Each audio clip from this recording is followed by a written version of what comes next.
नमस्ते मेरे प्यारे भाई। कैसे हैं आप? Good afternoon. चलिए, आज फ्राइडे ना केशव? हैं? आज फ्राइडे है मेरे भाई, तो करवा रहे आज। आज इस वीक की लास्ट क्लास है। शुरू करते हैं। आज की क्लास में मुझे आपको एक बहुत इंपॉर्टेंट कॉन्सेप्ट भी समझाना है, ए गुणा बी बराबर कांस्टेंट नियम। उससे पहले दो टाइप के सवाल हम लोग करेंगे, दो तीन टाइप के सवाल। चलिए, ये क्वेश्चन कल बीच में छूट गया था 63। चलो इसको बताओ पहले। इस टाइप का सवाल चल रहा था ना, इससे इतना परसेंट कम है, ज्यादा है, एग्जैक्ट वैल्यू पूछी जाती है। ए की इनकम बी से 45% ज्यादा है। सी की इनकम ए और बी की इनकम के सम से 60% कम है। डी की इनकम सी से 20% ज्यादा है। बोला है बी और डी की इनकम के बीच का डिफरेंस 13,200 रुपए है। तो पूछा है सी की इनकम ज्ञात कीजिए। क्या आप ये सवाल कर लोगे भाइयों? क्या आप ये क्वेश्चन कर लोगे? चार लोग हैं, ए बी सी डी, चार लोग हैं। हमने बताया कि सवाल का डाटा बहुत आसान है, तो 100 मान के बना लीजिए। सवाल है ए की इनकम बी से 45% ज्यादा है। बी से यानी कि अगर बी की इनकम 100 है तो ए की 45% ज्यादा है, 145। ये आ गया। आगे बोला है सी की इनकम ए और बी की इनकम के सम से 60% कम है। सी की इनकम ए और बी के सम से 60% कम है। ए और बी की इनकम का योग क्या है? 145 प्लस 100, 245। ये ए और बी की इनकम का योग है। तो सी की इनकम ए और बी की इनकम के योग से 60% कम है। भाई अगर किसी भी संख्या को 60% कम करोगे तो कितना रह जाएगी? 40%। 100% को 60% कम करोगे तो कितना रह जाएगा? 40%। 245 का 40% कितना होता है? 2/5। तो 5 चौक 20 और 5 नाम 45। 49 का दुगुना 98। तो मेरे भाई ये 98 आ गया। समझ में आया ना? जल्दी जल्दी करा करो मेरे भाई, इतना टाइम नहीं है। 98 आ गया। ठीक है ना? सवाल में पूछा है डी की जो, अच्छा सवाल वैसे यहीं से ही हो जाएगा, मुझे आगे करने की जरूरत नहीं है। मुझे आगे करने की जरूरत नहीं, क्योंकि सवाल में पूछा है सी की इनकम, और सी की इनकम कितनी आई है? 98। 98 में आता है 7। भाई अगर सी की इनकम 98 यूनिट आई है, 98 यूनिट, 98 में आता है 7, आता है ना, 7 का मल्टीपल है ये। तो जो भी आंसर आएगा वो 7 से कटने वाला आएगा। अब 7 से 75 नहीं कटता, 7 से ये कट जाता है। 7 से 725 नहीं कटता, 7 से 72 नहीं कटता। यानी कि अकेला ऑप्शन बी 7 से कट रहा है, ये मेरा आंसर हो जाएगा। अगर हम एग्जाम में बैठते, कोई टॉपर अच्छा बच्चा एग्जाम में बैठेगा तो इसी तरीके से करेगा, वो आगे नहीं स्टेप उठाएगा, क्योंकि 98 में 7 दिख रहा है। 7 से कटने वाला एक ही आंसर है। हाँ, अगर आप आगे बनाना चाहते हैं तो सोचना पड़ेगा, आगे भी करना पड़ेगा हल। बोला डी की इनकम सी से 20% ज्यादा है। सी की 98 है और डी की इनकम 20% ज्यादा है। अब आप मुझे बताओ 98 से 20% ज्यादा क्या आएगा? भाई किसी भी संख्या को 20% बढ़ाओगे, 100% को 20% बढ़ाओगे तो 120% हो जाएगा, 1.2 ये आएगा मेरे भाई। यानी कि 98 की 1.2 में गुणा करेंगे तो कितना आएगा? 120 से 2.4 कम कर दो, 117.6 आ जाएगा। 12 अट्टे 96, 6 9, 12 निम्न 108, 9 117, 117.6 आ गया मेरे भाई। ठीक है ना? क्लियर है? ये ए बी सी डी का रेशियो आ गया। बोला बी और डी का डिफरेंस 13,200 है। बी की इनकम है 100, डी की इनकम 117.6। तो बी और डी का डिफरेंस कितना है? 17.6। बी और डी की इनकम का डिफरेंस कितना है? 17.6। और सवाल के अनुसार बी और डी की इनकम के बीच का डिफरेंस कितना है? 13,200 रुपए आ गया। 13,200 रुपए आ गया। क्लियर है? तो जैसे जैसे सवाल बोले वैसे वैसे करते जाओ।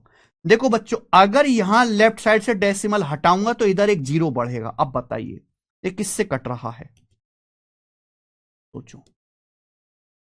132 किससे कटता है? 11 से 4 से, यानी कि 44 से। 44 से कट रहा है भाई। 44 तिया 132 है भाई, और 44 चौका 176। 4 से 3,000 काटेंगे, 750 बार जाएगा, 750 गुना। तो 750 गुना हो रहा है। आपसे पूछा सी की इनकम, सी की इनकम है 98, तो 98 यूनिट की वैल्यू भी 98 का 750 गुना आ जाएगी। आंसर है। 98 का 750 गुना, ये मेरा आंसर है। आप कहोगे सर ये गुणा कैसे होगी इतनी बड़ी, जैसे 98 है तो 98 को ऐसे लिख लो 100 माइनस 2। अब हमें 100 माइनस 2 की 750 में गुणा करनी है, तो 750 गुणा 100 75,000। 75,000 में से 1500 कम कर दो, 75,000 में से 1500 कम करेंगे 73,500 आ जाएगा। आकाश ढोंडियाल, ऐसा क्यों होता है कि हम 7 का मल्टीपल देख रहे हैं? देखो बेटा, 3, 7, 11, 13, 17, 19, 31 इन्हें कहते प्राइम नंबर।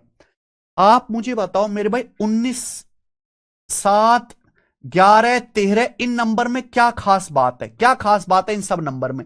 ये सब प्राइम नंबर है। ये नंबर ऐसे जो किसी से कटते नहीं है, ये नंबर किसी से कटते नहीं है। अगर आपने किसी भी नंबर को, जैसे 13 सड़ा हुआ नंबर है, 13 किसी से भाग नहीं होता खुद के अलावा। अगर आप 13 को किसी भी नंबर से गुणा करोगे तो जो भी नंबर आएगा वो 13 से कटने वाला आएगा, 13 से कटने वाला, चाहे दशमलव में क्यों ना रहे, चाहे डेसिमल में क्यों ना रहे, पर आएगा 13 से कटने वाला। अब 13 की 8 में गुणा करो, क्या आएगा? 104। 104 13 से कटने वाला नंबर है कि नहीं? तो हम हमेशा उन सड़े हुए नंबर पे ध्यान देते हैं, 7, 11, 13, 17, 19, 31, 23, जो प्राइम नंबर है, जो अभाज्य हैं, जिनको आगे नहीं तोड़ सकते।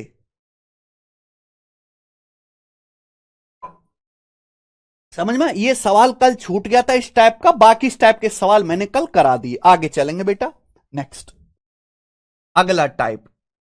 अगला टाइप आएगा मेरे प्यारे भाई आपके सामने। एक ही क्वेश्चन करेंगे इस वैरायटी पर, एक ही क्वेश्चन करेंगे, ज्यादा नहीं। देखो मेरे दोस्तों, सवाल को पढ़िएगा।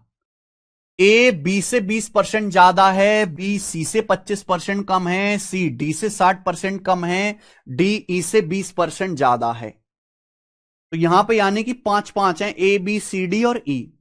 तो बोला है उपरोक्त जानकारी के आधार पर, इस इंफॉर्मेशन के आधार पर बताओ कौन सा स्टेटमेंट सही है। आपको 4 स्टेटमेंट दिए हुए हैं, है ना, चारों स्टेटमेंट अलग अलग हैं, बताना इनमें कौन सा सही है। तो भाई ये सवाल तभी हो पाएगा, इतने सारे वेरिएबल, इतनी सारी संख्या यहां पर A B C D E, 5-5 संख्याएं, और ये सवाल तभी हो पाएगा मेरे भाई जब A B C D E का वैल्यू या रेशियो पता चलेगा। लेकिन अगर आप ध्यान से देखो तो सवाल में बहुत आसान परसेंटेज इस्तेमाल किए हैं, बहुत आसान परसेंटेज है, तो 100 मान के कर सकते हैं। बोला है ए बी से 20% ज्यादा है, ए जो है वो बी से 20% ज्यादा है, ए का बेस बी है।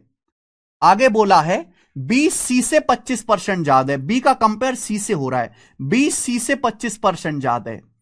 आगे बोला है सी डी से 60% कम है, सी डी से 60% कम है, डी से डी ई से 20% ज्यादा है, डी जो है वो ई से 20% ज्यादा है। ज्यादा है तो प्लस, कम है तो माइनस, ई आ रहा है मेरे भाई। क्लियर है? तो भाई ए का बेस बी है, बी का सी है, सी का डी है, डी का ई है, तो सबका बेस तो ई हो गया ना। तो आप ई को 100 मान लीजिए कि माना ई 100 है। ऐसा सवाल आएगा तो आप क्या करोगे? ई को 100 मान लीजिए कि माना ई 100 है। अगर ई 100 है तो आखिरी लाइन देखो, डी ई से 20% ज्यादा है, 100 से 20% ज्यादा 120 आ जाएगा।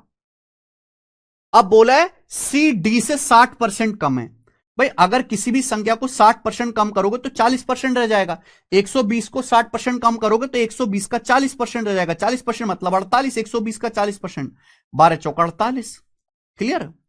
बोला है बी सी से 25% ज्यादा है, सी से, सी का मान 48 है, 48 से 25% ज्यादा क्या होता है? 25% होता है 1/4, 48 का 1/4 12, तो 48 में 12 जोड़ दिएगा 60, बी का मान 60 आ गया। आगे ए बी से 20% ज्यादा है, बी का मान है 60, 60 का 20% कितना होता है? 6 दूनी 12, तो 60 से 12 ज्यादा कर दीजिए 72, ए का मान 72 आ गया। ये A B C D E का वैल्यू आ गया मेरे भाई। ये लिखने की जरूरत नहीं थी, पर आप गधे हो तो समझाने के लिए लिखना पड़ा। अब देखो एक एक ऑप्शन चेक करना पड़ेगा, कौन सा सही कौन सा गलत। पहला, D is 60% less than B, D B से 60% कम है, डी बी से कम है ही नहीं, डी तो बी से ज्यादा है, गलत होगी बात। इज 28% मोर देन ए, ई ए से 28% ज्यादा है, ई ए से 28 ज्यादा है ना कि 28%। ई ए से 28 ज्यादा है, ए से कितना परसेंट ज्यादा है, बटे 72 गुणा 100% आएगा। ई ए से इतने परसेंट ज्यादा आएगा ना कि 28%। ये बात भी गलत है, ये बात भी गलत हो गई। आगे, A is 40% less than D. A D से 40% कम है। ए डी से डी का मान 120 है, ए का 72 है। तो 120 से 72 कितना कम है मेरे भाई? तो 120 से 72 आ जाएगा आपका 20 और 48। तो ए जो है वो डी से, बेस क्या होगा, डी से लेस देन डी। डी से डी कितना है 120 के 40% कम हो रहा है, बिल्कुल सही 40% ही आ रहा है भाई। 0 से 0, 12 चौक 48, 40%। तो ए जो है डी से 40% कम है, ये बात सही हो रही है, सी ऑप्शन आंसर।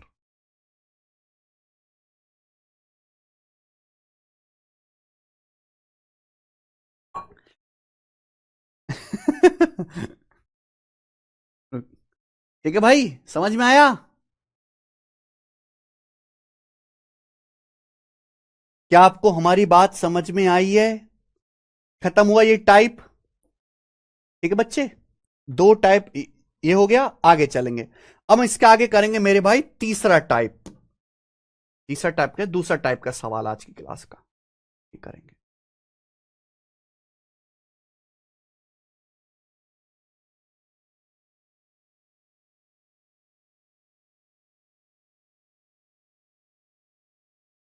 कविता सर, क्वेश्चन समझ नहीं आते। अभी करेंगे किशोर थोड़ी देर में, ठीक है?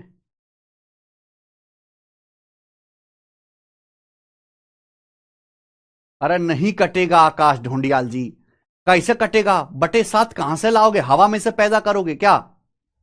चलिए मेरे भाई, आज की क्लास का ये दूसरा टाइप है और इस टाइप के मैं 4 सवाल कराऊंगा। इस वैरायटी पर मैं आपको 4 क्वेश्चन कराऊंगा। बच्चों को बहुत बहुत बहुत ज्यादा मुश्किल लगता है ये बच्चों को। एक आसान से आसान सवाल भी इस पे नहीं कर पाते स्टूडेंट। हर पेपर में आता है, हर पेपर में। क्योंकि यहां प्रॉब्लम क्या है कि सवाल है परसेंटेज का, पर यहां वेरिएबल आ रहा है एक्स। यहां एक्स आ रहा है और एक्स देख के बच्चों की हालत खराब हो जाती है। तो ये जो आपको इस टाइप के जो सवाल दिखाई देंगे, इसमें बेसिकली 2 क्वेश्चन होंगे। एक एक लाइन इसलिए दी जाएगी कि आप एक्स का मान निकाल पाओ। एक लाइन इसलिए दी जाएगी कि आप एक्स का मान निकाल पाओ, और दूसरी लाइन इसलिए दी जाएगी कि आप उसको सॉल्व करो। आप उसको सॉल्व करो। समझ में आया? ठीक है। तो अगर आपने मल्टीप्लाइंग फैक्टर पढ़ रखा है तो ही ये सवाल होगा। बहुत ध्यान से एक एक चीज सुननी है, जैसे जैसे सवाल बोले वैसे वैसे करते जाना है। कोई फॉर्मूला नहीं है मेरे पाएगी, ये फॉर्मूला लगा लो आंसर आ जाएगा। केवल लॉजिक और कॉमन सेंस है। पढ़िए, 240 का x परसेंट x प्लस 450 के 60% के बराबर है। क्या यहां से x का मान नहीं निकल जाएगा? सवाल में बोला है 240 का x परसेंट का मतलब गुणा 240 का x परसेंट किसके बराबर है? x प्लस 450 के, x प्लस 450 के 60% के बराबर है। क्या आपको दिख रहा है? नहीं है? 240 का x परसेंट x प्लस 450 के 60% के बराबर है। इंग्लिश में देखोगे x percent of 240 is equal to 60% of x plus 450। एक ही बात है। क्या यहां बराबर करके आप x का मान नहीं निकाल सकते? परसेंटेज कट जाएगा, 60 से 240 4 बार कट जाएगा, ये हो गया 4x। ये x इधर लाइए, 4x minus x 3x। 3x बराबर आ गया जी 450। तो x आ गया 450 बटे 3, 150। x का मान 150 आ गया। तो एक लाइन केवल इसलिए दी है कि आप x का मान निकाल पाओ। सवाल हल नहीं हुआ। सवाल तो इससे आगे पूछा है। सवाल ये है, बताओ x प्लस 50 का 20%, x प्लस 50 का 20% x के 40% से, x के 40% से कितना परसेंट कम है? यानी कि ये वैल्यू इससे इससे कंपेयर कर रहे हैं ना, इससे कितना परसेंट कम है, यानी कि ये आपका बेस है। ये आपका बेस है मेरे प्यार में, बेस, इससे कंपेयर करना है। देखो, परसेंटेज कम या ज्यादा निकालना है तो रेशियो ले लो। रेशियो या परसेंटेज में कोई फर्क है? मैं आपसे कहूं कि भाई 14.28% कम है, या फिर मैं कहूं 7 से 6, दोनों एक ही तो बात है। रेशियो में लिखा हुआ, ये परसेंटेज में लिखा हुआ, एक ही तो बात है। तो अगर इस तरीके से आप रेशियो ले लोगे, आसान हो जाएगा काम। एक्स का मान आया 150, एक्स का मान 150 आया, तो 150 का 40% क्या आएगा? 150 का 40% आएगा 60। ये बेस है 60, 60 बोला है। 60 से x प्लस 50 का 20%, x कितना है? 150। x का मान 150 है बेटा। अगर मैं x की जगह 150 रखता हूं तो 150 प्लस 50 200 हो गया। 150 प्लस 50 200 हो गया। 200 का 20% कितना आएगा? 200 का 20% आएगा 40। 200 का 20% 40 आ गया। यानी कि मैं ये कह सकता हूं ये आपका बेस है 60। तो x के 40% यानी कि 60 से 200 का 20% यानी कि 40 कितना कम है? 60 से 40 कितना कम है? कैसे आएगा? रेशियो ले लीजिए। 20 तिया 60, 20 दूनी 40, ये आ जाएगा मेरे भाई। बताओ 3 से 2 कितना कम है? 1/3 कम है, 1/3 कम है। और 1/3 का मतलब 33:1/3% कम है। C option.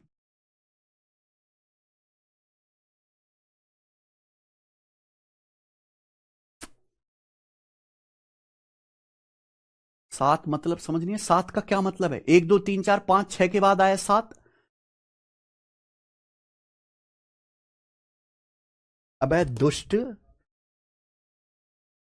आपसे पूछा है सी की इनकम। सी की इनकम है 98 यूनिट। सी की इनकम है 98 यूनिट, यानी कि जो भी आंसर आएगा वो 98 गुणा कुछ आएगा, 98 गुणा समथिंग आएगा। जो भी आंसर आएगा यही आएगा, 98 से कटने वाला।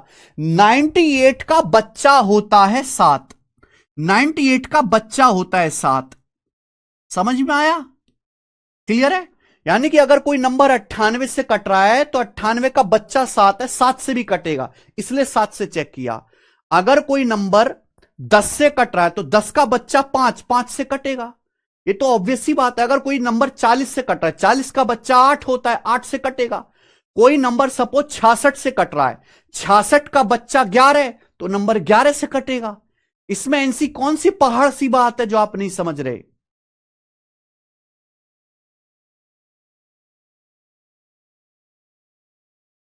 कितने बच्चों को ये समझ में आया मेरे भाई? आयुष त्रिपाठी कह रहे हैं इजी है सर। कितने बच्चों को ये समझ में आया? अगर समझ में आया है तो एक जरा करके बताइए। अब 67 करके बताइए जरा एक, तभी तो हम देखेंगे क्या समझे तुम। 4 सवाल कराऊंगा मेरे भाई को, कि देखो ज्यादा इंपॉर्टेंट है इसलिए 4 करा रहा हूं, है ना। मैंने बोला एक लाइन देगा एक्स निकालने के लिए, एक लाइन को आपको सॉल्व करना है। अब जैसे ये वाली पढ़िए, हिंदी में या इंग्लिश में, जो पसंद आए वो पढ़िए आप मेरे भाई। If x plus 20% of 250 is 25% more than x% of 220, यदि 250 का x प्लस 20% 220 के x% से 25% अधिक है, तो ये जो पहली लाइन दी है, ये इसका केवल एक ही मकसद है कि आप x का मान निकाल पाओ। x प्लस 20% ऑफ 250, 250 का मतलब गुणा 250 का x प्लस 20% किसके बराबर है? 250 का x प्लस 20% इज मतलब इक्वल करिए, किसके बराबर है? 220 के x% से 25% ज्यादा है, 25% ज्यादा, 25% ज्यादा है। 220 के मतलब गुणा 220 के x% से 25% ज्यादा। 25% ज्यादा का क्या मतलब होता है? 25% की फ्रैक्शन वैल्यू होती है 1/4। मल्टीप्लाइंग फैक्टर पढ़ाया है। अगर कोई संख्या 25% ज्यादा है, इसका मतलब मेरे प्यारे भाई, अगर कोई संख्या 25% ज्यादा है, 25% बढ़ाओगे तो इसका मतलब 4 से 4 में कितना चेंज करना है? 1। 4 को 1 बढ़ाना है 5, 5/4 गुना 25% ज्यादा का मतलब है 5/4 गुना है, 5/4 टाइम्स है। अगर आप किसी भी संख्या को 25% बढ़ाओगे तो 5/4 गुना होगी। नीचे होता है बेस, ऊपर होता है चेंज। चार का 25% एक होता है, 4 को एक बढ़ाइए तो 5 हो जाएगा। यह है पहली लाइन का मतलब, जो आपको समझना पड़ेगा। पूरी 1 घंटे की क्लास हुई है।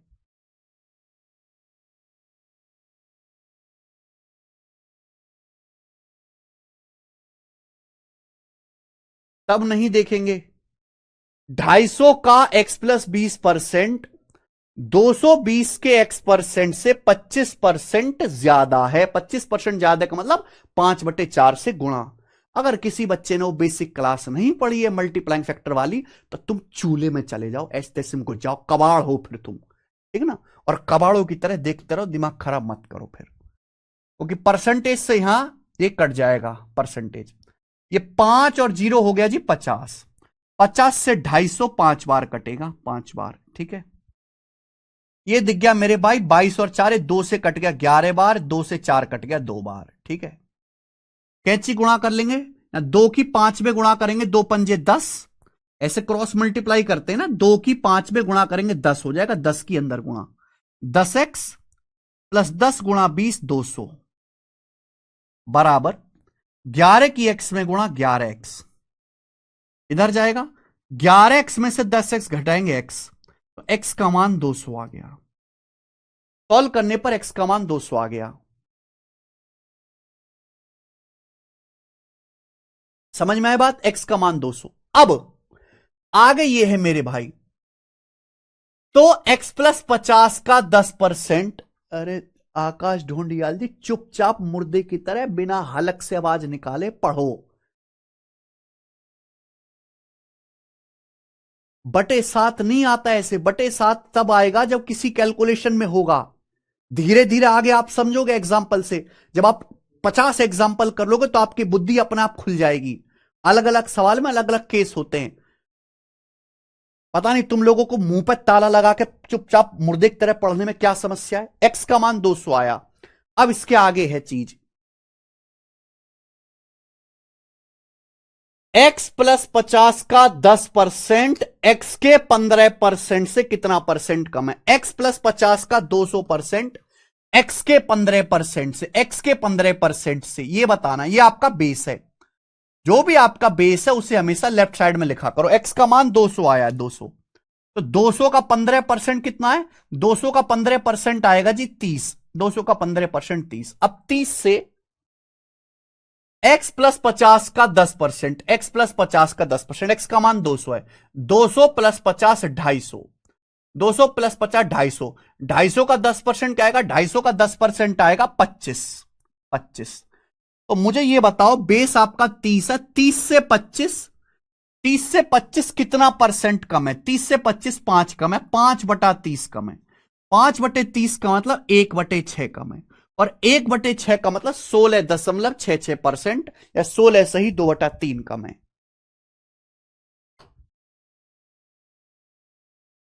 समझ में आया बच्चों? Very good. चलिए अब थोड़ा सा लेवल बढ़ा रहा हूं। ये बताना जरा, 68 नंबर करिए।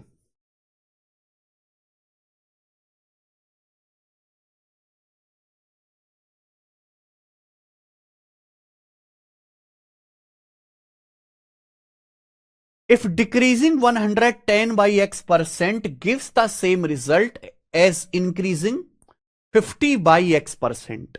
बहुत बढ़िया। x% से 110 घटकर 50x% बढ़ने के समान परिणाम देता है। ठीक है जी, बहुत बड़े। हिंदी में थोड़ा अटपटा सा लिखा है, इंग्लिश में देखिए। If decreasing 110 by x% gives the same result as increasing 50 by x%। यानी कि जो पहली लाइन दी है वो इस पर्पस से दी है कि आप x का मान निकाल पाओ। क्या आप यहां से x का मान निकाल सकते हैं? अगर आप देखो तो इसका मतलब यह है कि 110 को x% घटाने से सेम उतना ही परिणाम आता है जितना 50 को x% बढ़ाने पर आता है। 110 को x% घटाने पर उतना ही आता है जितना कि 50 यानी कि 50 को x% बढ़ाने से आता है। क्या मेरी बात को समझे? 110 को x% घटाने से उतना ही आता है जितना 50 को x% बढ़ाने से आता है। मल्टीप्लाइंग फैक्टर पढ़ाया मैंने आपको। अगर किसी संख्या को x% बढ़ाओगे, हर संख्या अपने आप में 1 होती है। अगर परसेंटेज में लिख रहे हैं 100%, फ्रैक्शन में लिख रहे हैं 1, मैं फ्रैक्शन में लिख रहा हूं। अगर किसी संख्या को x% बढ़ाओगे तो खुद का 1 प्लस x% गुना हो जाएगा। अगर संख्या को x% घटाओगे तो 1 माइनस x% गुना हो जाएगा। 1 माइनस x% गुना। ठीक है? जिस बच्चे को नहीं आता ये लेक्चर बंद करो, मल्टीप्लाइंग फैक्टर की क्लास देखो। संदीप पुनिया 200 कहां से आया? अरे तुम है कैसे राक्षस आदमी यार, तुमने मेरे को परेशान कर दिया यार। ऐसे कहां से आ गए तुम कचरा गैंग? ये 2 दिख रहा है राक्षस से। 2 की यहां गुणा होती है 5 में 10, 2 पंजे 10, 10 के अंदर गुणा कर दी 10x प्लस 200 बराबर 11x। अरे जब 10x इधर लाओगे तो 11x में से 10x घटाएंगे तो x आ जाएगा 200। राक्षस हो राक्षस एक नंबर के। भाई तुम्हारे घर वाले कैसे झेलते हैं यार तुमको? है? मेरे पल्ले पड़ जाते तो सड़क पे दौड़ा दौड़ा के पीटता तुमको, सड़क पे दौड़ा दौड़ा के। ये आता है, ये आता है मेरे भाई। अगर किसी संख्या को x% बढ़ाएंगे तो खुद का 1 प्लस x% गुना हो जाएगी। घटाओगे तो 1 माइनस x% गुना हो जाएगी। आया? ये बात पता है कि नहीं आप लोगों को? अरे क्या आप लोगों को ये बात पता है? पहली लाइन पढ़िए। 110 को x% घटाने पर उतना ही आता है जितना 50 को x% बढ़ाने पर आता है। क्लियर है? तो भाई एक संख्या 110 है। अगर 110 को x% घटाओगे तो कितना हो जाएगा? 110 की 1 माइनस x% से गुणा, 1 माइनस x% से मल्टीप्लाई, और सेम रिजल्ट आएगा। 110 को x% घटाने से उतना ही परिणाम आता है जितना 50 को x% इंक्रीज करने पर आता है। 50 को अगर x% इंक्रीज करोगे, हर संख्या 1 होती है, 1 को x% बढ़ाओगे तो संख्या खुद का 1 प्लस x% गुणा हो जाएगा। क्लियर है? सर आपका 8000 प्लस बुक फ्लिपकार्ट में आउट ऑफ स्टॉक हो गया। वो तो होना ही था, वो तो होना ही था मेरे भाई। अभी ऑफर चल रहा है। हाँ मैं आपको बता दूं, ये जो हमारी बुक है 8000 वाली, इस पे अभी एक दिन के लिए ऑफर है फ्लिपकार्ट पे। अभी हम भिजवा देंगे अभी जो है ऑफिस में, तो कॉपीज और तो किसी को अगर ये बुक लेनी है तो आज ऑफर है। ये अकेली बुक है जो जिसमें सारे एग्जाम के क्वेश्चन एसएससी के चैप्टर वाइज है, टाइप वाइज है, एग्जाम वाइज है और विद सॉल्यूशन है। और अब इसका वीडियो सॉल्यूशन का भी फीचर लेके आए हम। आप हर सवाल का वीडियो सॉल्यूशन देख सकते हो। ठीक है जी, ये आ गया, ये आ गया। समझ में आया? यहां तक की बात समझ में आई? अब देखिए, जीरो जीरो कट जाएगा। अब एक स्टेप में लिखूंगा नहीं, दिमाग में सोचो, मैं नहीं लिखूंगा। 11 एकम 11, 5 एकम 5, तो 11 एकम 11, 5 एकम 5, 11 में से 5 5 इधर आके घटाइए, 11 5 6 आ जाएगा। 11 माइनस 5 6। ये देखिए, ये माइनस 11x, ये 5x%, ये माइनस का 11x, ये 5x। तो जब माइनस 11x उधर जाएगा तो 5x प्लस 11x 16x% आ जाएगा, 16x%। इतनी बुद्धि रखिए, वो पागलों की तरह मत करो, पागलों की तरह मत करो कि एक स्टेप पूरा लिख रहे हो फिर आगे आ रहे हो। एक स्टेप काट के दिमाग में लिखो ये। तो यहां से x% कितना आया? x% बराबर आएगा 16, नीचे 6/16, 6/16। ये 6/16 किससे कट गया? 2 से, 3/8। तो x% की फ्रैक्शन में वैल्यू 3/8 आ गई। x% की फ्रैक्शन में वैल्यू 3/8 आ गई। फ्रैक्शन में बोलो, बात समझ में आई? x% की फ्रैक्शन में वैल्यू 3/8 आ गई मेरे भाई। समझ में आया? ये 3/8 जो आया है, ये x% की फ्रैक्शन वैल्यू आई है, फ्रैक्शन वैल्यू मेरे भाई। अगर मैं आपसे पूछता कि बताओ केवल x का मान क्या है, x का मान, मैंने x% की ये फ्रैक्शन में वैल्यू है 3/8, अब 3/8 क्या होता है? 1/8 12.5%। 3/8 होता है 37.5%। तो x का मान अगर मैं आपसे पूछूं तो 37.5 है। इस 37.5% 3/8 आता है। अगर x का मान पूछूंगा तो 37.5 आएगा, 37.5। बोलो बात को समझे? आप बोलोगे हाँ जी सर बिल्कुल सही। तो x% की फ्रैक्शन वैल्यू 3/8 आई है। ये था केवल x% निकालने के लिए। अब सवाल इसके आगे है जो आपसे पूछा गया है। असली क्वेश्चन अब इससे आगे है। क्या है अब असली सवाल? Then x% of 650 is what percent correct to the nearest integer, यानी कि लगभग में बताना है, मोर देन x-10% ऑफ 780। सवाल में यह कहा गया तो बताइए 650 का x% 780 के x-10% से कितना परसेंट अधिक है? 650 का x% 780 के x-10% से कितना परसेंट अधिक है? ये आपका बेस है। ये आपका मेरे भाई बेस है, बेस। 780 का x-10% आपका बेस है। ये आपका बेस है। 780 का x-10%, ये आपका मेरे भाई बेस है। बताओ x-10% क्या होगा? अगर x% 3/8 है तो मैं यहां से कह सकता हूं कि x का मान 37 पॉइंट, या यही रहने दो, x% की फ्रैक्शन लो 3/8 है। अब ये देखिए मेरे भाई, ये है x-10%। ये क्या आएगा मेरे भाई? x-10% मतलब परसेंटेज की गुणा करो x%-10%, यही है। अगर परसेंटेज को अंदर ले जाऊं तो x%-10%। x% की फ्रैक्शन वैल्यू मुझे पता है 3/8। 10% मुझे पता है 1/10। तो 8-10 का एलसीएम 40। 8×5 40, 5×3 15, 10 एकम है भाई। 8×5 40, 5×3 15 और ये 11/40 आ जाएगा। तो यानी कि x-10% की फ्रैक्शन वैल्यू 11/40 आ गई। जो x-10% है भाई 40 आ जाएगा। 8×5 40, 5×3 15, 10×4 40, 15-4 11। अरे जल्दी जल्दी करा करो यार। तो x-10% को मैंने फ्रैक्शन में लिख लिया 11/40, फ्रैक्शन में लिख लिया, फ्रैक्शन में लिख लिया मैंने। ठीक है जी। 780 का x-10%। बुद्धि लगाओ। एक ऐसे भी सोच सकता है कि भाई अगर x% 3/8 है तो x कितना आएगा? 37.5, 37.5 आएगा। यह है x-10%। तो 37.5 में से 10 घटाऊंगा तो 27.5% है। अब 27.5 किससे कट रहा है? 2.5 से कट रहा है।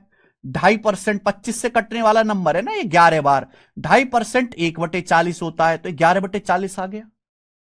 हो सकता है एक बच्चा इस तरीके से सोचे। दोनों ही रास्ते ठीक है, दोनों से सेम चीज आएगी।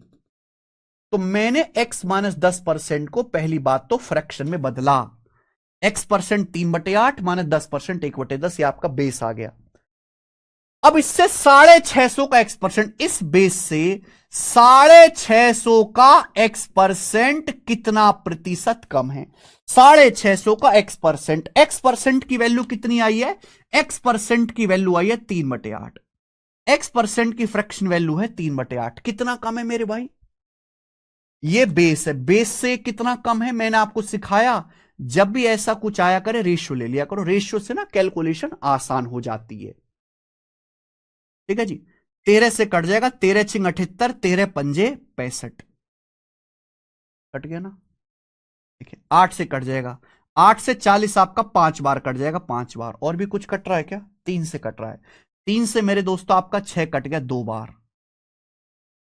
मैंने क्या सिखाया? Cross multiply. दो रेशियो को सॉल्व करना है तो ऐसे क्रॉस मल्टीप्लाई कर देते हैं, ऐसे क्रॉस मल्टीप्लाई कर देते हैं। ये तो 11 दूनी 22 आ गया, और ये कितना आ गया मेरे दोस्तों? ये 5×5 25 आ गया, यानी कि 22:25 आ गया। रेशियो लेने से कैलकुलेशन आसान हो गई। 22:25। अब मुझे पता है, बस ये निकालना है कि 22 से 25, देख रहे हो हालत टाइट हो रही है आपकी कि नहीं? 22 से 25 कितना परसेंट ज्यादा है? तो 22 से 25 3 ज्यादा है, 3 ज्यादा है, 3/22। आप बोलोगे हाँ सर 3/22 ज्यादा। क्लियर है? आप बोलोगे जी सर। ये आपको निकालना है परसेंटेज में क्या होगा। अगर आपको याद हो तो मैंने परसेंटेज में निकालना है, 100 से गुणा करो, परसेंटेज का साइन लगाओ। या फिर मैंने आपको यह भी बताया था कि 1/22 जो है 4.54% होता है अप्रोक्स। ये 3/22 है, 3/22 करेंगे तो इसका 3 गुना। तो जब मैं इसका 3 गुना करूंगा तो क्या आएगा, 4.5 तिया 13.5 और 0.12, यानी कि मेरे प्यारे भाई ये आ जाएगा 13.62%। यही आएगा लगभग। जिन उल्लुओं को ये ना आता हो समझ में, वो क्या करो, यहां 3/22 को परसेंटेज में कन्वर्ट करना है, 100 से गुणा करो, परसेंटेज का साइन लगाओ। 300/22 क्या आएगा, 22 से कम 22, 8 जीरो बच जाएगा, 22 तिया 66, फिर 14 बच जाएगा मेरे प्यारे भाई। ठीक है, तो 22 छिक्का 132, फिर 8 बच जाएगा, 8 जीरो, फिर 22 तिया 66, यानी कि लगभग 13.63% के आसपास आ जाएगा। अब सवाल में पूछा है कि इसके नजदीक में नियरेस्ट आंसर कौन सा है, तो इसके नियरेस्ट जो आंसर होगा मेरे प्यारे भाई, बताओ कौन सा है। 13.63 के जो नियरेस्ट आंसर है वो 14% है। क्या आएगा, 14% नियरेस्ट। देखो, अगर वैल्यू 13.5, जैसे 13.63 पर 13.63 है, अगर वैल्यू 13.5 से बड़ी है, 13.5 और 14 के बीच में, अगर वैल्यू 13.5 और 14 के बीच में, बोला है कि भाई नियरेस्ट इंटीजर में बताओ निकटतम पूर्णांक तक, तो इसके निकटतम पूर्णांक 14 होगा। लेकिन अगर वैल्यू 13 और 13.5 के बीच में आती, सपोज ये आता 13.21, तो इसके जो नियरेस्ट पूर्णांक होता फिर 13 होता, जो नजदीक में 13। इसके नजदीक 14 है, लेकिन इस संख्या के ज्यादा नजदीक 13 है।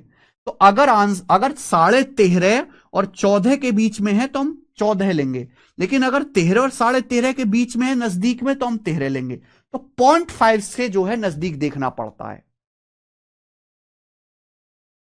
ठीक है जी, यही है कैलकुलेशन जो मैंने आपको बताई।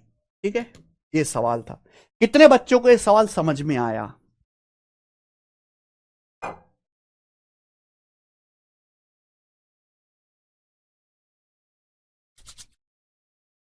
तगड़ा है।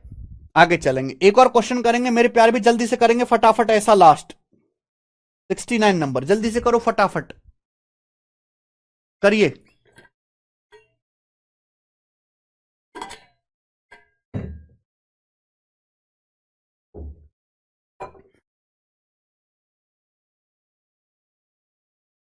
हाँ जी, जल्दी से करेंगे मेरे भाई, एक और सवाल इसी वैरायटी का लास्ट।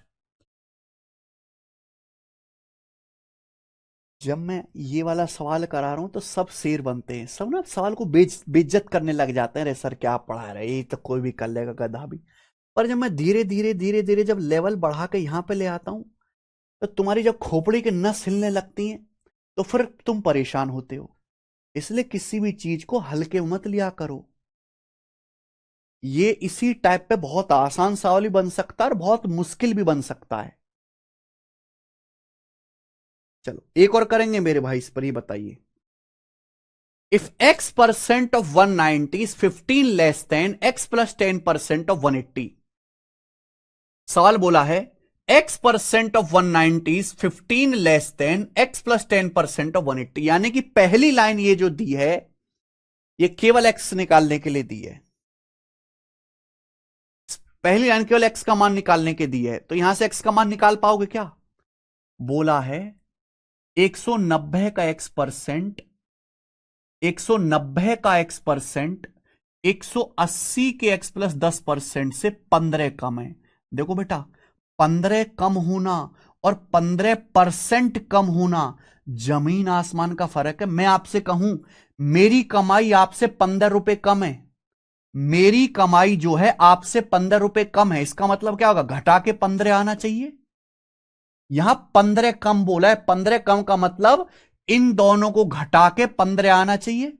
मेरी कमाई आपसे 15 कम है, तो आई और आपकी कमाई में से मेरी कमाई घटाऊंगा तो घटा के 15 आना चाहिए। तो आपको यहां पे सोचना पड़ेगा कि 190 का x%। सवाल, इसलिए सवाल की लैंग्वेज बहुत इंपॉर्टेंट है। यहां 15 कम बोला है ना कि 15%। अगर 15% कम बोलता तो सवाल पूरा अलग हो जाता। बोला 190 का x%, 190 का x% किससे कम है? 190 का x% 180 के x+10% से, 180 के x+10% से, इससे बताना है बेटा, इससे बताना है। 190 का x% 180 के x+10% से 15 कम है, यानी कि इनका अंतर 15 है। देख रहे हो, हर सवाल में बिल्कुल अलग ही बोला है। 180 का x+10%, 190 के x% से 15 कम है। अब देखो अंदर गुणा होती है, ये क्या है? 180 का x%। जब आपके सामने ये लिखा हुआ है तो इसका मतलब होता है परसेंटेज की, इसमें अंदर गुणा कर दो, 180 के अंदर गुणा करो, 180 x और 180 गुणा 10, और ये परसेंटेज भी लगा हुआ है, परसेंटेज भी लगा हुआ है। ये मतलब होता है मेरे भाई, ये है इसका मतलब, गुणा करना है। ये हो गया, और इतना ये चीज मैं लिखूंगा नहीं, ये लिखना तो भैया मेरे लिए कलंक है। ग्रेजुएट लड़के हो। 180 का x+10%, 180 के अंदर गुणा करो, परसेंटेज की भी अंदर, ये हुआ 180 का x%। 180 के x% में से 190 का x% घटाऊंगा तो क्या आएगा? -10 का x% आएगा। 180 का 10%, 180 की यहां गुणा होगी 10% में, 180 का 10% 18 बराबर क्या आ गया? 15 आ गया। ये सीधा लिखना है, सीधा, ये सीधा लिखना है आपको, सीधा। 180 का x% में 190 का x% घटाऊंगा तो 180 माइनस 190 -10, -10 का x% प्लस 180 का 10% 18 आ गया। ये इधर आता है, ये उधर चला जाएगा तो 10 के x% की वैल्यू क्या आएगी? 10 का x% आ जाएगा मेरे भाई, इधर ले जाते हैं, 18 माइनस 15 3, 3 आ गया। क्लियर है? आ गया, यानी कि x% की वैल्यू आ गई 3/10, ये 10 नीचे आ जाएगा। x% की वैल्यू आ गई 3/10, तो x% की फ्रैक्शन वैल्यू 3/10 है। अब आप मुझे बताओ किसकी, कितने परसेंट की फ्रैक्शन वैल्यू 3/10 होते? 30% की, तो x का मान 30 आएगा। 30% बराबर 3/10 आएगा, तो x किलो 30 है। 30% 3/10 होता है, x किलो 30 है। समझ में आया? अब ये तो हुआ मेरे प्यारे भाई आपका x का मान। असली सवाल आ गया, बोला है 90 का x+30%, 90 का x+30% 150 के x% से कितना परसेंट अधिक है? 150 के x% से आपका बेस है, ये आपका बेस है, बेस। अब 150 का x% क्या आएगा? x का मान मैंने 30 निकाला है, 150 का 30% आएगा भाई, 20% कट गया 45, तो 45 से 90 का x+30%, x का मान 30 आया, 30 30 60, x का मान 30 आया है, 30 और 30 60, 90 का 60%, 30 जमा 30 60 हो गया, 90 का 60% 54, 54 आ गया मेरे भाई, 54। 90 का 60%, अरे तुम्हारी ऐसी मारे गधो, परसेंट से 2 जीरो काटो, 54। तो 45 से 54 कितना ज्यादा है? 9 ज्यादा है, 9/45, यानी कि 1/5, 1/5 यानी कि 20%, तो 20% अधिक है। C option answer.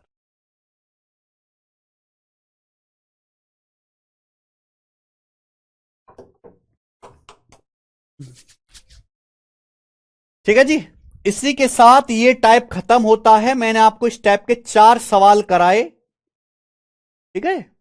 अब हम आगे चलेंगे, अगला टाइप, अगला टाइप करेंगे मेरे भाई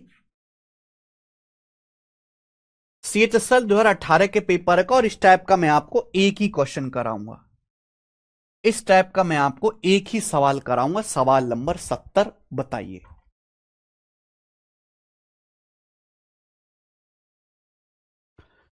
आकाश ढोंडियाल, इस सवाल का आंसर बताओ जरा मुझे। ये जो सवाल लिख रहा है ना तुम्हारे सामने, ये है CHSL 2018 के पेपर का। अगर आपको यह आसान लगता है तो मुझे इस सवाल का आंसर 1 मिनट में कमेंट में बताओ। अगर 1 मिनट में कमेंट में आंसर नहीं आया तो घर के बाहर जाना और चप्पल उठाना और 2 मारना अपने गाल पे, ठीक है। करना जरा, थोड़ा मोड़ा नहीं, 2 मिनट का टाइम दे रहा हूं तुम्हें, कर दो जरा।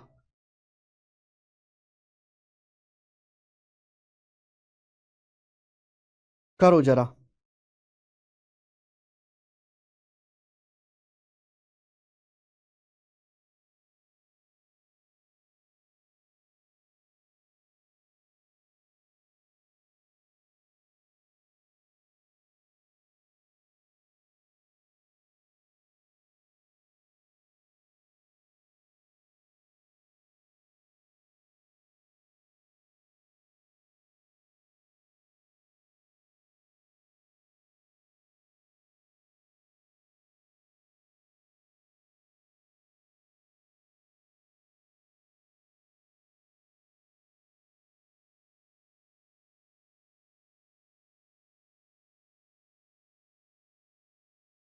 टीप के नहीं बताना, सॉल्व करके बताना है भाई।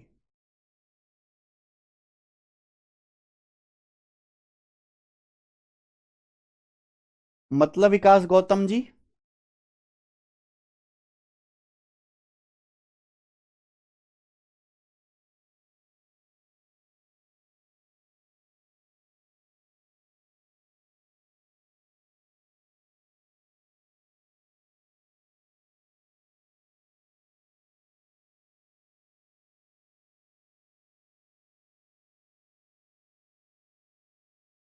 टीप के आंसर नहीं बताना, करके बताना है।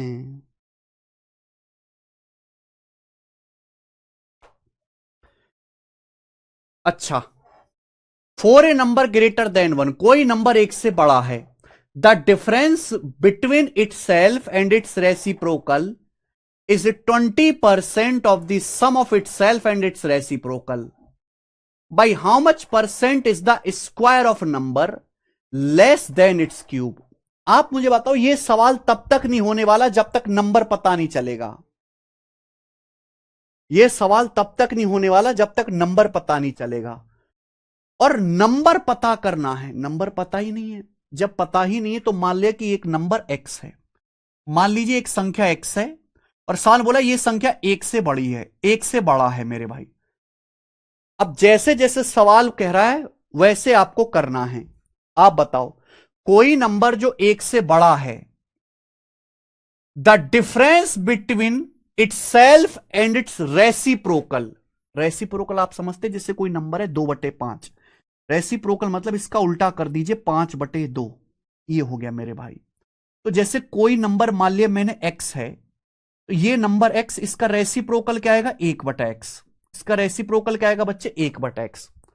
तो कोई नंबर एक्स और उसका रेसिप्रोकल 1/x, इनका जो डिफरेंस है, इनका जो अंतर है, रेसिप्रोकल मतलब व्युत्क्रम, किसी संख्या और इसके व्युत्क्रम का जो अंतर है वो क्या है मेरे भाई, क्या है, is 20% of sum of itself in reciprocal. ये जो है मेरे भाई उस नंबर और उसके रेसिप्रोकल यानी कि 1/x के सम का, इन दोनों के सम का 20% है, 20%। ऐसा सवाल कह रहा है कि भाई कोई नंबर x और उसके रेसिप्रोकल 1/x का जो डिफरेंस है वो उस नंबर x और उसके रेसिप्रोकल 1/x के सम का 20% है। क्या ये चीज की आपने? ठीक है। अब यहां से आपको सॉल्व करके x का मान निकालना है। देखो 20% लिखा हुआ है तो इसको 20% को फ्रैक्शन में लिख लीजिए। 20% हो जाएगा मेरे भाई 1/5। यहां 5 की मेरे भाई ऐसे क्रॉस मल्टीप्लाई कर दो, क्रॉस। अब क्रॉस मल्टीप्लाई करके एक स्टेप में दिमाग में करूंगा, लिखूंगा नहीं। 5 की यहां गुणा होगी 5x, यहां आएगा x। तो 5x में से x घटाएंगे 4x। 5 की यहां मल्टीप्लाई करेंगे -5/x, -5/x आएगा, ये 1/x। तो -5/x जब राइट साइड में जाएगा तो 1 और 5 6/x आ जाएगा, 6/x। बोलो क्लियर है? आप बोलोगे हाँ जी सर। अब आप मुझे बताइए, इसको यहां ले जाते हैं, x गुणा x, एक्स स्क्वायर, 4 नीचे आएगा, 4 आएगा नीचे, 6/4। अब 6/4 आ गए, 6/4 2 से कट रहा है, 2 तिया 6, 2 दूनी 4। एक्स स्क्वायर 3/2 है, अंडर रूट लेंगे तो एक्स का मान आ गया √3/2। एक्स का मान √3/2 आ गया मेरे भाई, √3/2। ये एक्स की वैल्यू आई। क्या सब बच्चे यहां तक समझ पाए हैं?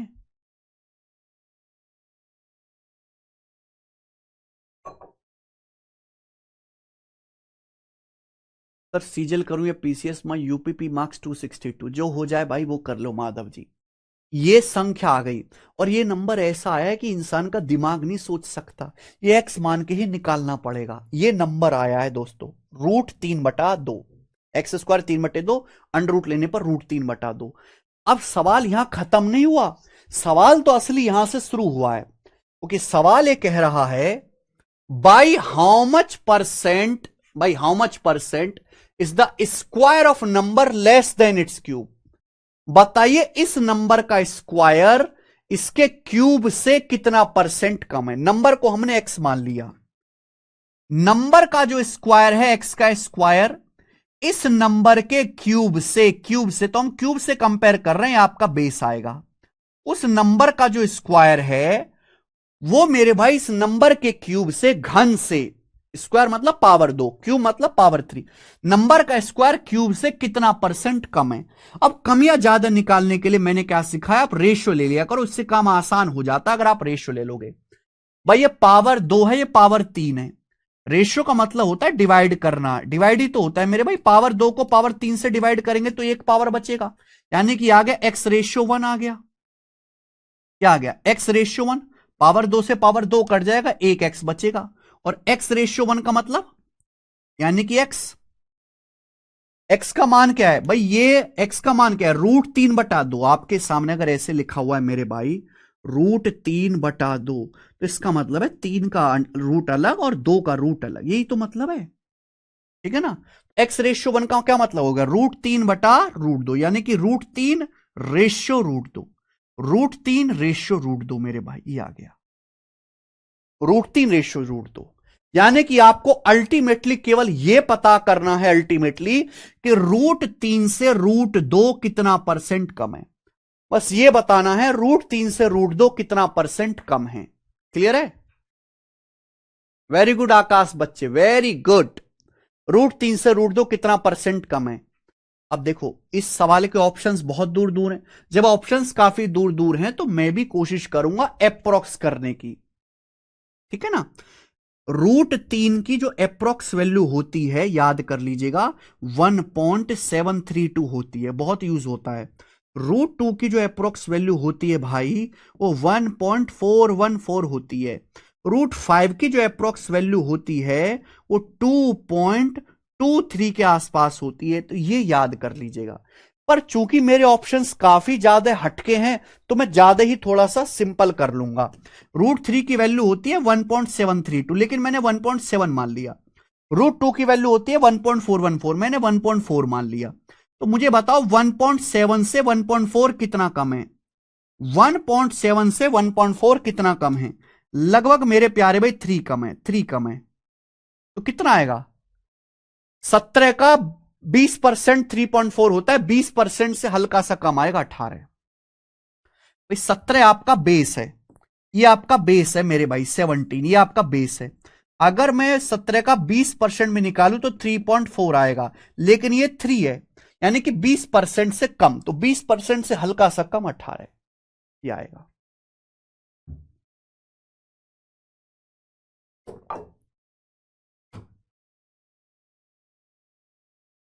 ना समझे सर, बेइज्जती कर दी आपने सबके सामने, लड़कियां तो मुझे बेवकूफ समझेंगी।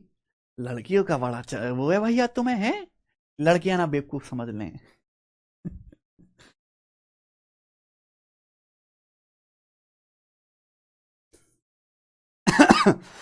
ठीक है, जिन जो ये कैलकुलेशन ना समझ पाए हो तो ऐसे समझो 17 से 14 कितना कम है, 3 कम है, बटे 17 परसेंटेज में निकालना, गुणा 100%।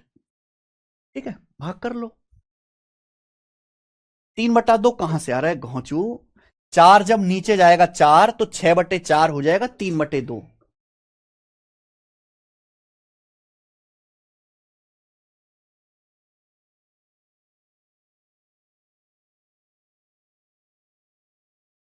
सर सीजल में रैंक लाने के लिए कैसे पढ़ें, सीजल में रैंक लाने के लिए बेटा ऊपर गाटर पट्टिया में लटक के पढ़ें। टांग बांध के लटे, मतलब नीचे लटक जाए, सिर नीचे रखना और एक टांग बांध लेना अपनी, ऐसे पढ़ना। ठीक है, समझ में आया? चलो, नहीं समझ आया तो छोड़ दो बेटा। आगे चलेंगे, अगला टाइप, गलती वाला सवाल है ना, एरर वाला सवाल। दो क्वेश्चन कराऊंगा इस टाइप के, बताना भैया।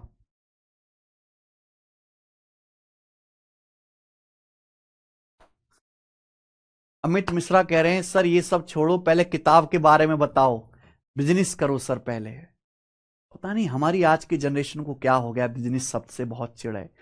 Business is a very good word. हमारे देश में जितने ज्यादा बिजनेसमैन हो उतना बढ़िया। ये तो बड़े दुर्भाग्य की बात है कि हमारे देश में बस तीन ही लोग हैं, अंबानी, अडानी और टाटा जी। ऐसे 10,000 लाखों करोड़ों लोग होने चाहिए। बिजनेस तो भाई बहुत अच्छी चीज है। आपको क्या लगता है हमारे देश इन नेताओं से या इन IAS, IPS, income tax inspector, GST inspector से चलता है? हमारा देश व्यापारियों से चलता है। कोई भी देश केवल और केवल उसके व्यापारियों पे टिका होता है सबसे पहले। अरे जब व्यापारी टैक्स नहीं भरेगा तो इनकम टैक्स इंस्पेक्टर किसका इनकम टैक्स लेगा? अगर सामान बनाने वाले और सामान बेचने वाले सामान जब बेचेंगे उस पर जीएसटी ही नहीं भरेंगे तो जीएसटी इंस्पेक्टर कौन सा जीएसटी इकट्ठा करेगा? उसकी तो जरूरत ही नहीं है। हर गवर्नमेंट डिपार्टमेंट की, हर सरकारी अधिकारी की इसलिए जरूरत है क्योंकि हमारे देश का व्यापारी कहीं ना कहीं काम कर रहा है। आप हमारी किताबों को ले लीजिए, ये किताब है मेरे भाई, एक नया पैसा हम किताब से नहीं कमाते, जितना इसकी बनाने की कॉस्ट है उसमें देते हैं। आप 10 किताब सामने रख लो, आप कंपेयर कर लेना इस पेज की क्वालिटी कैसी है और बाकी किताबों की पेज की और बाइंडिंग की क्वालिटी कैसी है।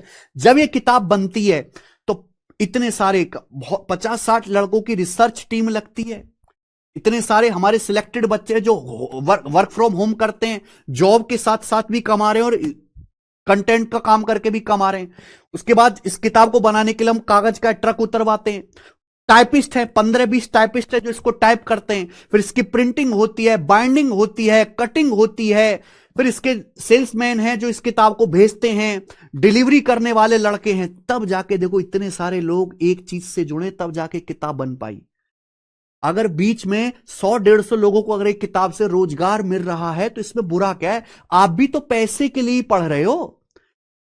अगर आपको यह लगता है कि सब कुछ फ्री हो जाना चाहिए तो आप भी सरकार से कहो कि हम फ्री में काम करने के लिए तैयार हैं। क्यों नहीं कर रहे फ्री में काम? आप भी तो पैसे के लिए कर रहे हो। अभी हम देख रहे थे कुंभ में जो है सफाई कर्मचारियों को 10,000 रुपए में 16 घंटे काम करवा रहे हैं। तो वो तो फिर बड़े बुरे लोग हो गए, 10,000 रुपए में काम करने को तैयार नहीं है। आपके लॉजिक से तो आप भी तो पैसे के लिए पढ़ रहे हो, वो बेचारे भी तो पैसे के लिए मेहनत कर रहे हैं वहां पे। बिना पैसे के कोई काम नहीं होता मेरे भाई। हम जैसे हमारे बैचेस आते हैं एप्लीकेशन पर, बैचेस आते हैं वहां से जो भी प्रॉफिट होता है हमारी एप्लीकेशन है। एप्लीकेशन पे दुनिया भर का कंटेंट है, प्रीवियस ईयर का पूरा फ्री डाला हुआ है, डेली क्विज होता है। इतने सारे हजारों लाखों बच्चे उस पर डेली टेस्ट देते हैं, उनका सर्वर का कॉस्ट होता है, कंटेंट का कॉस्ट है, टेक्निकल टीम का कॉस्ट होता है। वो किस लिए हो पाता है? क्योंकि बैचेस से थोड़ा प्रॉफिट आता है, किताबों से कोई प्रॉफिट नहीं है। समझ में आया? तो हर चीज ना एक दूसरे से इंटरलिंक है। जब आपकी नौकरी लग जाएगी तब आप इन बातों को सोच पाओगे। और ये किताब आपको थोड़ा ना खरीदनी है, आपके मम्मी पापा काम करते हैं, आपके पिताजी कमाते हैं, किस लिए कमाते हैं? कि आपको पढ़ा पाए। तो आप हक से उनसे मांगो, हक से मांगे कि पापा किताब लेनी है, 500 रुपए की किताब आएगी, एसएससी की प्रैक्टिस करनी है, लाइए 500 रुपया। पापा नहीं दे रहे हैं, बहुत ज्यादा गरीब है, तो आप रोते क्यों? आप जाके ट्यूशन पढ़ाओ। आप नोएडा में आ जाइए, दिल्ली में आ जाइए, आप ट्यूशन पढ़ाइए। भाई साहब अगर आप ट्यूशन पढ़ाते हो ना, मैं आज का रेट बता रहा हूं ट्यूशन का, अगर आप दूसरी क्लास पहली क्लास के बच्चे को ट्यूशन 1 घंटे का पढ़ा रहे हो तो पर घंटे 1,000 रुपए मिलता है। पर घंटे 1,000 रुपए, ऑटो का भाड़ा अलग। ये रेट है। अगर आप बहुत अच्छे एक ट्यूशन पढ़ाने वाले हैं, पर घंटे 1,000 रुपए का ट्यूशन मिलता है, पर घंटे। महीने की बात नहीं कर रहा, हफ्ते की नहीं कर रहा, पर घंटे। जाके उसको बस story reading app N R आप एबीसीडी याद करानी, पर घंटे 1,000 रुपए कैश में पेमेंट। जाके पढ़ाइए आप ट्यूशन, खुद भी पढ़िए, घंटे ट्यूशन पढ़ाइए। आप लोग निठल्ले हैं और दूसरों को भी वैसा ही समझते हैं।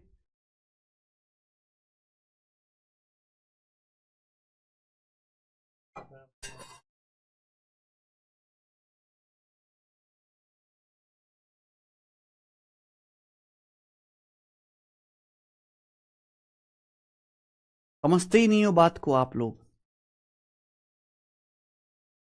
चलें करें, सवाल नंबर 71 करेंगे। क्या बच्चे क्या कह रहे हैं, दिखाना कमेंट्स।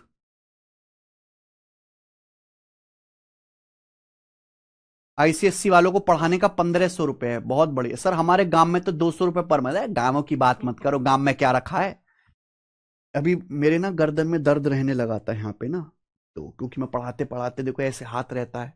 मैं मेरा दिन में जो है 10 से 12 घंटे मेरी बॉडी का जो है पोस्चर यही रहता है, 10 से 12 घंटे। जब ऐसे रहेगा तो गर्दन में दर्द होगा कि नहीं होगा। तो मैंने फिजियोथेरेपिस्ट को बुलाया फिजियोथेरेपी करने के लिए। फिजियोथेरेपिस्ट आता था, पता है कितना टाइम देता था मुझे? 12 से 15 मिनट, इतना ही था ना केशव? 12 से जो है 15 मिनट का समय देता था केवल वो फिजियोथेरेपिस्ट। और कितने ले जाता था? 3000 रुपए। 3000 रुपए ले जाता था, 3000। अगर दिन में 10 लोगों की भी फिजियोथेरेपी करी, एक दिन का 30,000, महीने का 3.5 लाख रुपए की कमाई है उसकी। 3.5 लाख रुपए महीने। सरकारी नौकरी वाला क्या कमा लेगा? क्योंकि उसने फिजियोथेरेपी का कोर्स कर रखा है। फिजियोथेरेपी का कोर्स कर रखा है उसने, ट्रेनिंग ली है और 2-3-4 साल का एक्सपीरियंस है। 3-3.5 लाख रुपए का महीने की कमाई है उसकी। कोई स्किल नहीं है, 10वीं पास। हमारे देश में रोजगार की कमी नहीं है, लोग करने वाले नहीं है, लोगों में इच्छा नहीं है। लोग गांव से निकल के बाहर कुछ करना नहीं चाहते, कुछ सीखना नहीं चाहते, समय नहीं देना चाहते। काम की कमी नहीं है बेटा, बहुत है। मैं आपको बता रहा हूं, जिससे जिससे सरकारी नौकरी की तैयारी ना हो रही हो, गुड़गांव में चले जाना। गुड़गांव में आईटी में जो जॉब करते हैं, सबकी गर्दनें ऐसे लैपटॉप पे काम कर करके टेढ़ी हो चुकी हैं। जैसी नौकरी से छूटते हैं तुरंत फिजियोथेरेपिस्ट के पास जाते हैं। सबके थेरेपी के सेशन होते हैं, सब पूरा गुड़गांव मिलता है फिजियोथेरेपिस्ट के पास शाम को। और 1-1 2-2 हजार रुपए जो है 10-15 मिनट का फिजियोथेरेपिस्ट लेता है। लाखों में वहां पे जो पैसा कमा रहे हैं। आप सीखो ये काम, बस की नहीं है सरकारी नौकरी की तैयारी करना तो।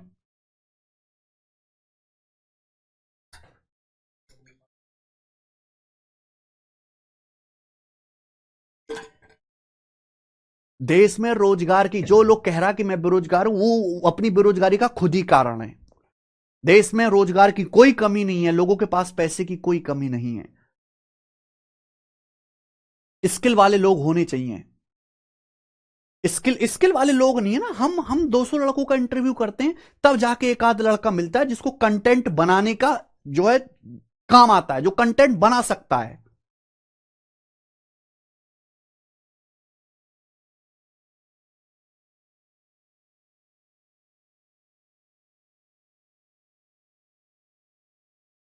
चलिए, बहुत टाइम वेस्ट करा दिया आपने। कैलकुलेशन करते समय एक स्टूडेंट ने गलती से 97 को 79 पढ़ लिया। तो बताइए इसकी कैलकुलेशन में कितने परसेंट की वृद्धि या कमी हो गई? एक बार बताओ। एक बच्चा कैलकुलेशन कर रहा है 97 नंबर को, ये सही था 97, गलती से उसने 79 पढ़ लिया। अब 97 को 79 पढ़ लिया, यानी कि उसने नंबर को कम पढ़ लिया, यानी कि डिक्रीज हो गया मेरे भाई। ये आंसर नहीं है। तो 97 से 79 कितना कम हो गया मेरे प्यारे भी? तो आप कहोगे सर 18। 18 कम हो गया। क्लियर है बच्चों? आप बोलोगे हाँ सर, बटे 97, बटे 97। ठीक है जी। और परसेंटेज में कितना आएगा? इंटू 100%। ये आ जाएगा परसेंटेज में इंटू 100%। तो 1800/97 आ जाएगा। इन तीनों में से एक आंसर है। अब जैसे आपको ये करना है डिवाइड, तो डिवाइड करने का आसान तरीका भी, 100 को 97 से भाग कर लो, आसान होता है। 100 को 97 से भाग करेंगे तो कितना आएगा? 1+3/97। 1+3/97 ये आएगा कि नहीं आएगा? अगर मैं 18 की गुणा करूं तो 18 एकम 18 प्लस 18 तिया 54/97। क्या बात को समझे? और आप मुझे बताओ, ये जो नंबर आएगा, अगर मैं 54 को 97 से भाग दूंगा, ये नंबर तो 1 से कम आएगा ना, 1 से छोटा आएगा, यानी कि नंबर 19 से छोटा आएगा। एग्जैक्ट 18 आएगा नहीं, 18 से बड़ा आएगा। ये आंसर है, 18 से बड़ा।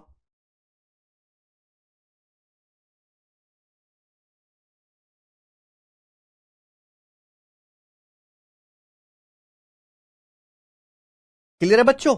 तो ये आसान सवाल था। चलो एक क्वेश्चन और करेंगे इस टाइप का। 72 ये बताना जरा, हाँ इसको जरा सोच समझ के बताइएगा, सोच समझ के, क्योंकि फ्रैक्शन में लोग गड़बड़ी कर देते हैं, और सवाल की लैंग्वेज को ध्यान से पढ़िएगा।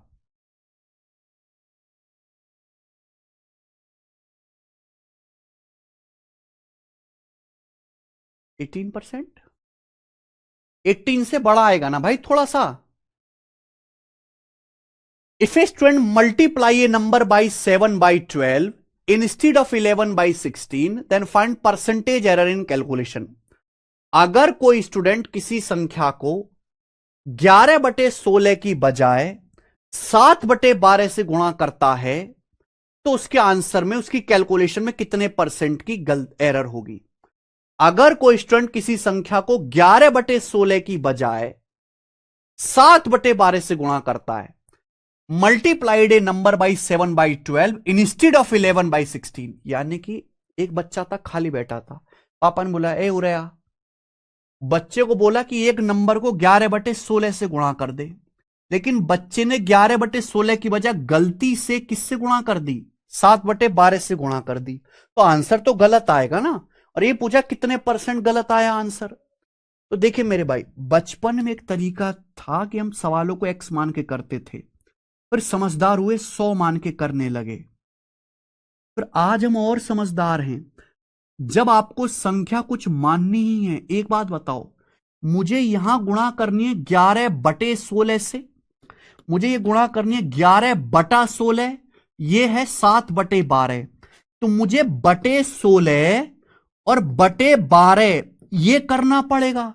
तो मैं संख्या को एक ऐसा नंबर मान लेता हूं जो 16 और 12 दोनों से आसानी से कटे, यानी कि 48 16 और 12 दोनों से आसानी से कटे, यानी कि 48 मान लिया मैंने। बोलो, तो मैंने संख्या को 48 मान लिया। तो ये होता है बेटा नया एलसीएम वाला मेथड। कभी भी कुछ ऐसा फ्रैक्शन में आए तो जो भी डिनोमिनेटर उनका एलसीएम मान लिया करो कि माना संख्या 48 है। अगर संख्या 48 है तो संख्या को 11/16 से गुणा करने पर क्या आना चाहिए, 33 आना चाहिए। 33 सही आंसर होना चाहिए 33, पर गलती से मैंने 48 को गुणा कर दिया 7/12 से, तो आंसर क्या आ गया, 12 चौक 48, 4 7 28 आ गया। तो आंसर 33 सही आना चाहिए था, पर आंसर आया 28। तो आंसर में 5 की कमी हो गई मेरे भाई, 5 आंसर कम आया बटे 33। ठीक है, परसेंटेज में कितना गुणा 100% ये आया। ठीक है भाई, तो 33 तिया 99 पॉइंट समथिंग आएगा, तो 15 दशमलव समथिंग, यानी कि 15.15% की आंसर की कैलकुलेशन में एरर आएगी। ये आंसर है, समझ में आया? बोलो।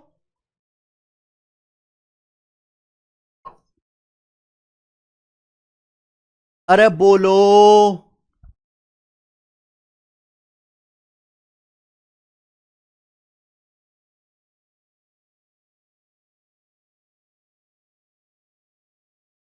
बोलते नहीं हैं आप लोग।